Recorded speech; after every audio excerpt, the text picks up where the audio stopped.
მოგესალმებით ყველას. პირის ხრუს სკანერის AI ორალური ჯანმრთელობის ანგარიში უკვე ჩანერგილია პროგრამის 1.12 ვერსიაში. ორჯერ დააწკაპუნეთ დასრულებულ кейსზე და ის გაიხსნება.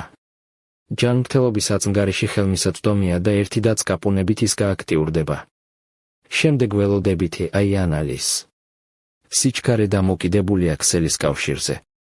AI ფუნქცია ავტომატურად დიაგნოზირებს და აჩვენებს სურათებს. ჩვენ შეგვიძლია შევცვალოთ და მოვნიშნოთ პირის ხრუს პრობლემები კბილების რუქაზე დააწკაპუნებით.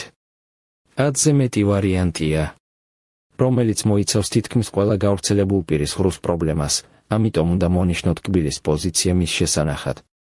ჩვენ შეგვიძლია დავამატოთ ეკრანის ანაბეჭდები მდგომარეობის აღსაწერად.